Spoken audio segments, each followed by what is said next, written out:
You're listening to PetLifeRadio.com.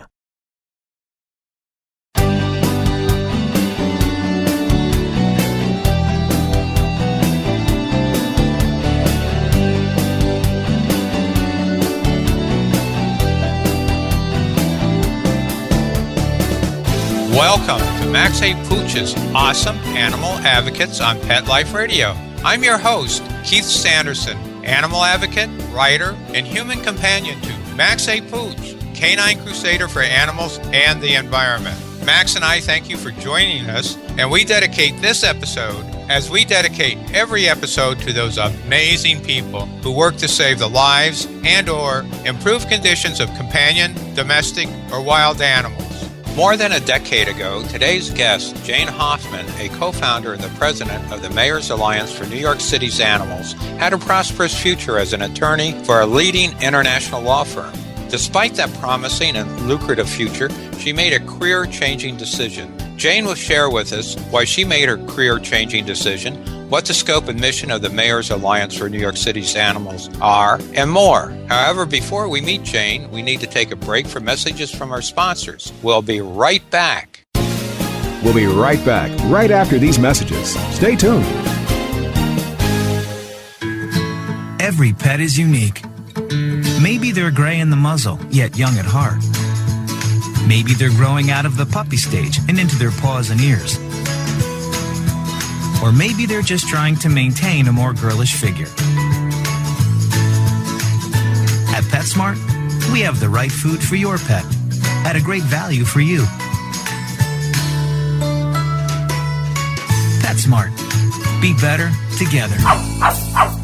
Go to PetSmartDeal.com and save up to 30% on awesome gifts for the pets and pet people in your life. Toys, collars, leashes, PetSmart gift cards, treats, and more. Go to PetSmartDeal.com today. PetSmartDeal.com. Let's Talk Pets on PetLifeRadio.com.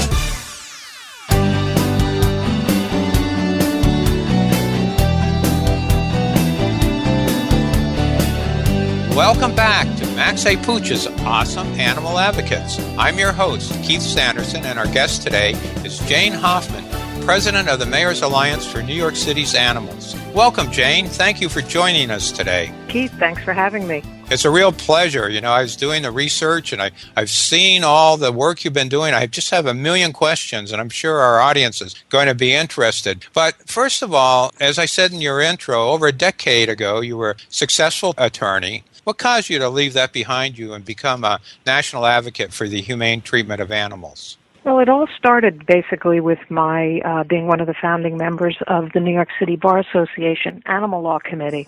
And we had been founded in about 1990, and we had been doing pro bono for local, animal rescue groups and shelters. We had been putting on evening programs and annual conferences. But when Mayor Bloomberg was elected, we as a committee and as the Bar Association are often asked to send memos about areas of interest to us that we think the incoming administration, can do some good things about.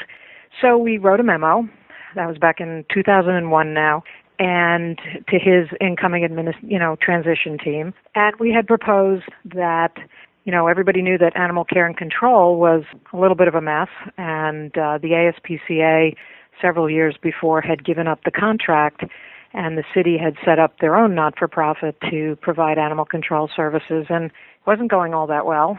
And we basically wrote a memo, and we had about 5 topics in it, but the lead-off topic, animal welfare, was, animal care and control. And Maddie's Fund had been established in 1999, which is the fund that was giving at that point community collaborations grant money to become what they called an Oak Hill region, city, whatever it was, state. And we had proposed that if we could put together a community collaboration in New York City and work with the city of New York's government, we thought we could secure one of these grants. So that was very well received, and we proceeded to meet with the incoming administration folks and then called together the animal welfare community, and everybody seemed interested in trying to put this together. And then there came the moment when we realized this was no longer a committee project. We needed a not-for-profit corporation. I went to my old firm and asked Simpson, Thacher & Bartlett and asked if they would set it up, and they're actually our pro bono counsel. So we had a tax-exempt organization, and then we needed somebody to actually do this. And everybody in the room kind of turned around and looked at me. And at that time, I was doing my own private practice. And I was, I guess, in sort of the best position to be able to step into the role of what I was considering just getting this thing off the ground. And I said, Rich Avanzino from Maddie's Fund said, I need to know who's going to do this. If you do this, we'll, give you this big grant. And I figured, okay, I'll give a couple of years and, do this. And so I became rapidly downwardly mobile, and I, took on the leadership. So in 2003 was our really first full year of operation. In 2005, we got the Maddie's Fund grant, which is, when I took on full-time being the president of the Alliance. So kind of a long answer to your question, but it all flowed from the New York City Bar Association and just the feeling that, I think I may be able to do something good in this area that really matters a lot to me. So, let me do this. And I can't say I've never regretted that decision, ever. Well, that's very interesting. Now, you're from Brooklyn originally, is that right? Yes, I am, Fort Greene. And did you grow up with pets and animals, or in the city did you just have to look at somebody else's? Well, actually, no. I was born in Brooklyn, but then my parents moved out to Long Island when I was pretty small. So we had animals. I grew up in Manhasset on Long Island, and we had animals my entire life, cats, dogs, basically, but also some, of the smaller pets, gerbils, that kind of thing. So you were immersed with animals and really began to understand them at an early age. Yeah, pretty much. It was, and it's interesting looking back how much, how far we've come, I guess, or how much we've learned about animals since then, just in, how, frankly, self-aware they are, how, they're sentient beings, and just things like the strides we've made in spay-neuter. I mean, we had cats who had litters. I mean, I'm sort of horrified thinking about it back then, but, that was not in the people's consciousness, spaying and neutering your cats or your dogs. So it's just, it's a brave new world, and these, it's wonderful the way things are trending and recognizing, each individual animal's worth and, the services that we should be providing to them to, give them healthy lives and not causing a pet overpopulation, because humans are the ones who do that. The animals are not out there doing it themselves. We're part of this problem. We need to be part of the solution. Yeah, when you were talking about having cats with having litters of kittens, I got to thinking about growing up. I grew up in upstate New York in the Albany region. And, all our neighbors had dogs and they all ran loose and cats ran loose, and everybody just said, well, that's the way it is. And every once in a while, whoops, somebody had a litter of dogs or cats, and seemed to me at that time, they found homes. But right. I guess the increase of population and everything changes things. Now, Is the Alliance affiliated with any government agency? No, actually, we're a completely private, not-for-profit. We rely on donations. We get grants from foundations. We have a lot of wonderful supporters who, support our various initiatives, like the Wheels of Hope or the Feral Cat Initiative, or just, those lovely folks who give you just general operating money, which is always lovely.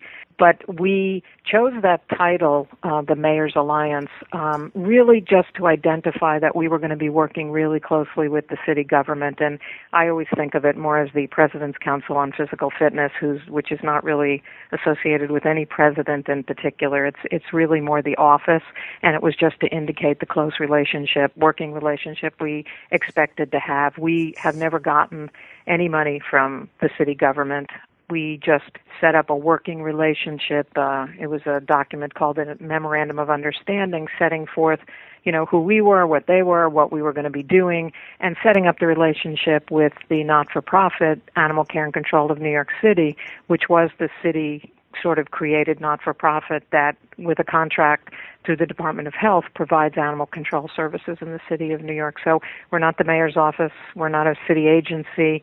And that can be a big double-edged sword because in some ways, obviously, having that title in the name, gives you maybe a little more pause, or gives people a little more pause when they're thinking they're dealing with the mayor's office. But it's also a double-edged sword because a lot of people think we're a city agency. Sure. Now, how many rescue and shelter operations are in the coalition? Well, we started with 5 founding members, and today we have over 150 animal rescue groups and shelters that are what we call alliance participating organizations. 150? Yes. Wow. Yes. Well, that certainly is a indication of your organizational abilities, because it's like herding cats with organizations. Am I correct? You're absolutely right. And you're absolutely right. My value added is my, skills I brought, to the table, which were, I was a Wall Street lawyer. We know how to analyze things. We know how to look for solutions. I was actually a negotiating kind of lawyer. I wasn't a litigator, so I'm looking about how to make this deal work. And also I was a management consultant after I worked at Simpson Thacher and Bartlett. So, to me, one of my big missions in going into this was to what I call professionalize the industry or the community or, whatever you want to call this animal welfare, group of animal welfare folks, to really increase their capacity and their capability to do what they're already doing even better. So actually we did, and one thing I really impress upon people, I don't care how big, how little you are, you need a strategic plan because that's a roadmap for where you want to go, where you are now, where you want to go, what resources you have to get you there, and what resources you're missing so you can figure out how you're going to get a hold of those. So we did a 10-year strategic plan with 4 core objectives and about 18 initiatives or something to support those goals, with the ultimate idea to reduce the killing of cats and dogs at Animal Care and Control of New York City, which is the only open admissions shelter that in New York City. They're required to take any animal that comes to their door.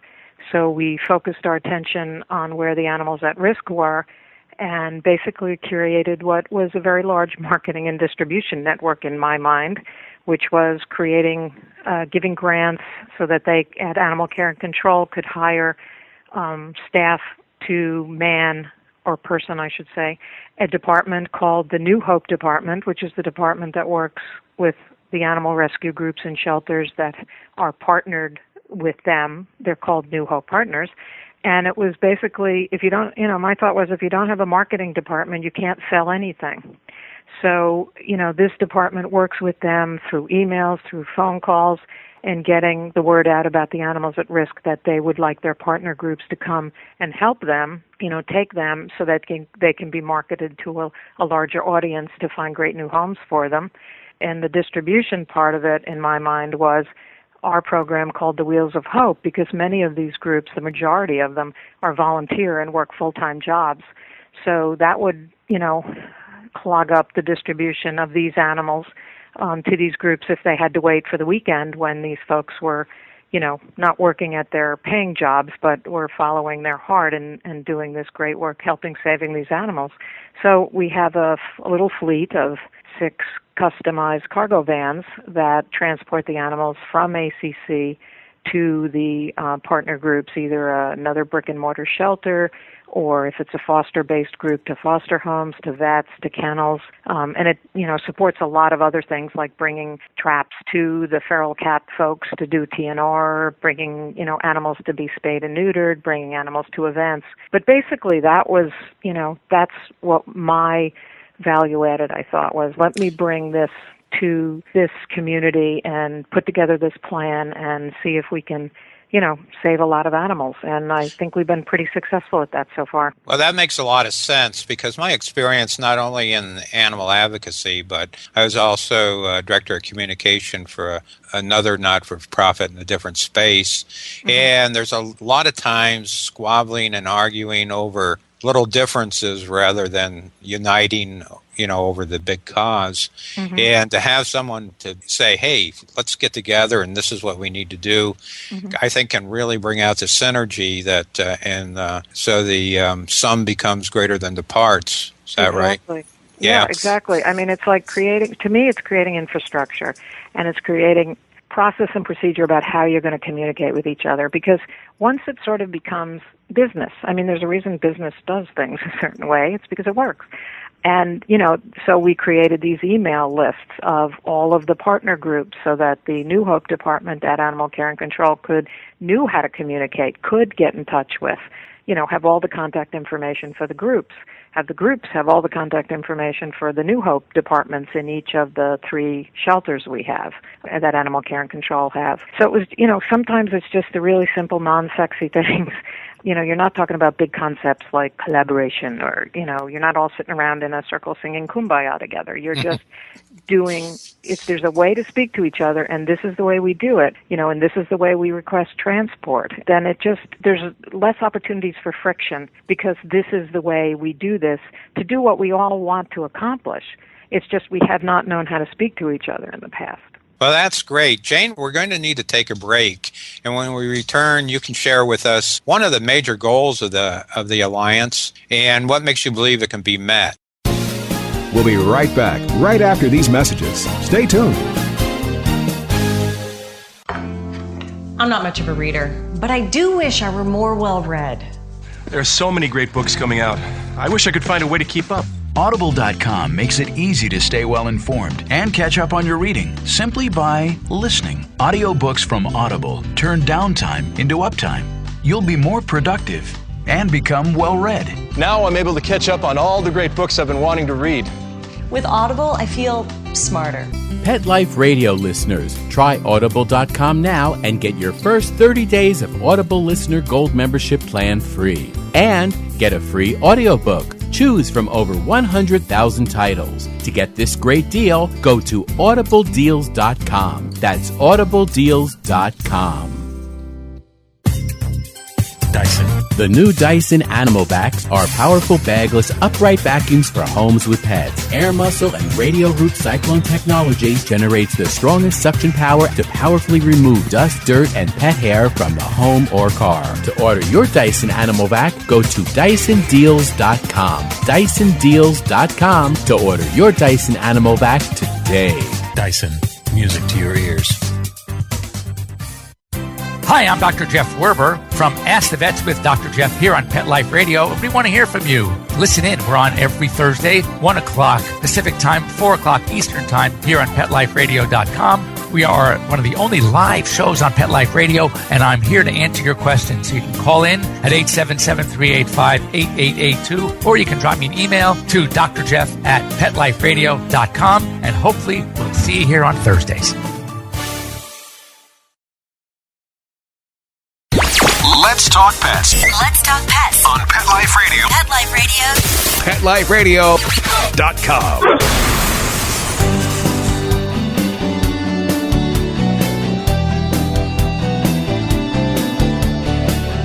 Welcome back to Max A. Pooch's Awesome Animal Advocates. Jane Hoffman, the president of the Mayor's Alliance for New York City's Animals, is going to share with us one of the major goals of her organization is and how and why she believes that goal can be met. Jane, I understand your goal is to make New York City a no-kill city. Is that correct? That's correct. And what makes you believe that that's really a large challenge? What makes you believe it can be met? Well, actually, I know it can be met because we've made incredible progress so far. I mean, just to give you some numbers, in 2003, we were killing about almost 32,000 cats and dogs a year. By the end of this year, we're projecting we'll have reduced euthanasia to slightly over 6,000 cats and dogs. Now, we're not done yet, and we're not completely satisfied, but it is a 10-year plan, so we have until 2015 to accomplish it. But it's basically sort of the Maddie's Fund goal, which was no healthy or treatable cat or dog is killed simply because they don't have a home. So we last year achieved about 74% live release rate, if you want to look at it in percentages, and we're projecting this year we may actually achieve 81% live release rate. So, I think each city or community has to define for themselves what is no-kill in their mind. I don't think anyone can set an arbitrary percentage. I think every area is different. Their challenges are different. Their resources are different.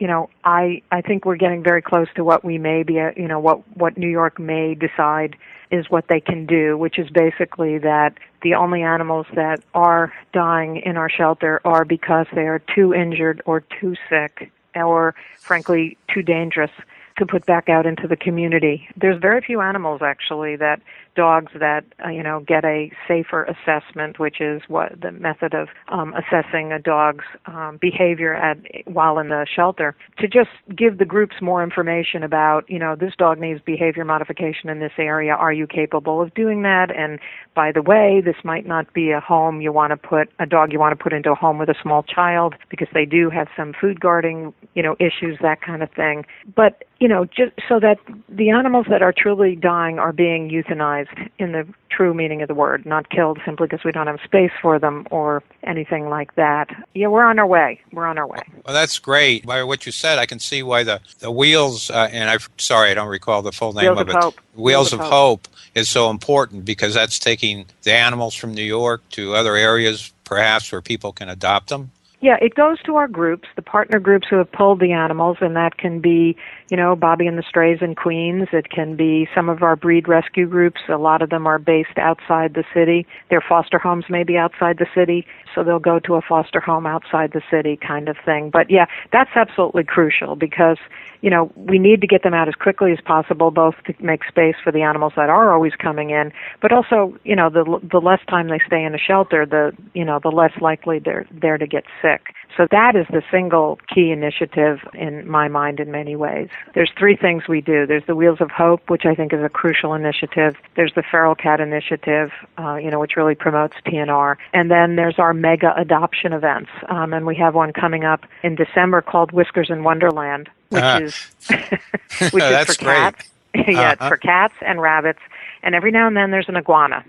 And I have no idea why the iguana is there, but one of our groups who's wonderful called Sean Casey Rescue in Brooklyn takes on all kinds of exotics. And so every now and then an iguana shows up, or a snake, but that's okay, even if they don't have whiskers.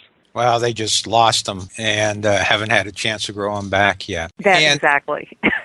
Our story, and we're sticking with it. Hey, another thing I read is that the Alliance has a pilot program in which it's participating, in which small pets are being permitted to enter a shelter for abused women along with their owners.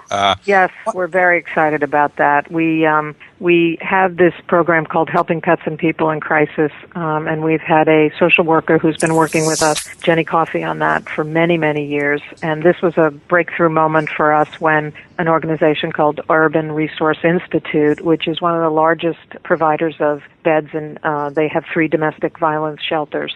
They stepped up and thought they should be housing the whole family. Nat Field, who's their executive director, I think that's his title, or president, attended a conference and heard a presentation on the fact that these women do not leave their homes, and it's mostly women, unfortunately, do not leave their homes. Like something like 48 or 50% of them will not leave their home, even though they're threatened, because they will not desert their pet. So, he saw this as something they should be doing, and it started out as a pilot program and kind of small in one of their shelters, but it's been wonderful because we just feel this hopefully will be the wedge that we can start driving through and getting all the other shelters, both private and city shelters, to really look at housing pets with their people, because if these pets have homes, we don't want them to go into shelters. If they need to stay with their families. And if you can give me 1 second, I'll give you a brief anecdote about why we got into this. Sure. One of my miniature pincher groups got a call from a woman who had a min pin named Maggie, who had fled her home with her 2 small children, but had to leave the dog because no shelter would take them. And this guy had been arrested. It was very bad violence. And she was going back, this brave woman was going back every day because she wasn't going to desert that dog. And he was about to get out of jail. And she managed to reach out to these group who reached out to me. They were members of the Alliance. And at that point, I didn't have a program, but I said, take him to our vet. I'll figure it out later. We had this wonderful foster who agreed to keep Maggie. And every weekend, the mother with the 2 small children would come and meet the foster and get Maggie and go to the park And as I always say, inevitably feed the dog too many hot dogs because she came home and had diarrhea for 3 days. But the whole family would go out, and 9 months later, they did get housing. She took the dog to be interviewed.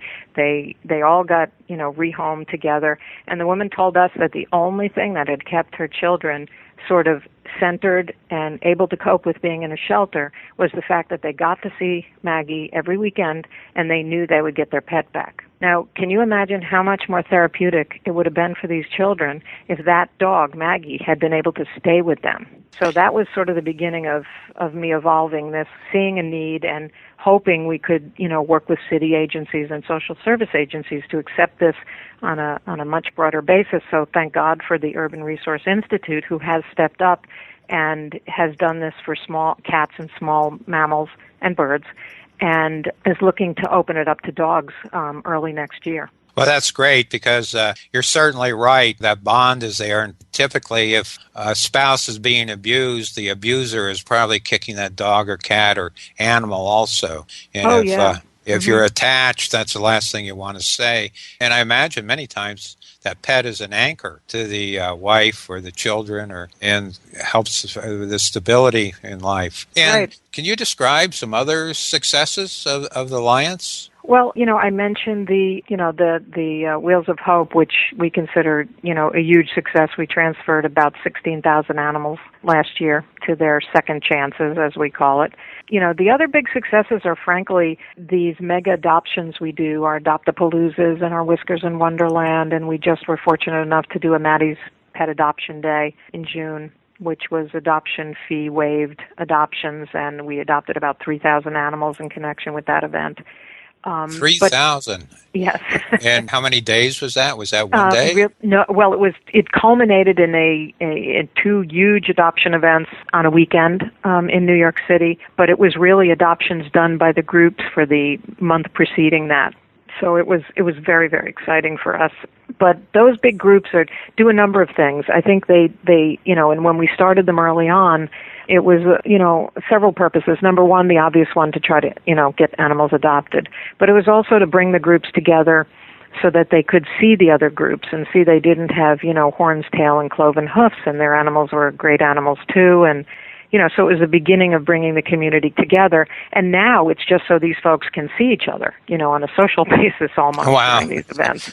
Well, that's great, because that's why things can work so many times. Exactly. It's hard to not like somebody when you meet them.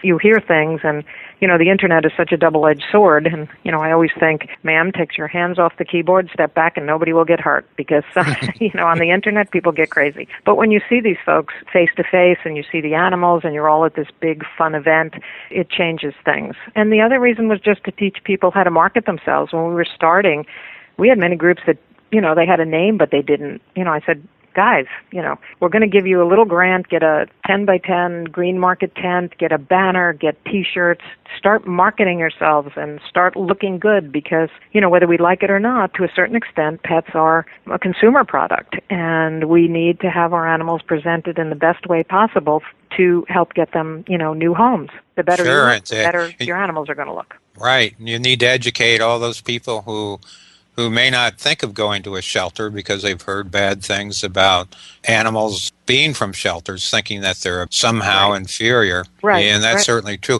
Hey, I do want to ask you this. I ask all of my guests this question, Jane, and that's, with all the human misery and suffering in the world, how can you justify the spending of time, money, and other resources advocating for animals? I think two things. I think that the compassion pie is not a certain size, and there's only so much compassion to go around.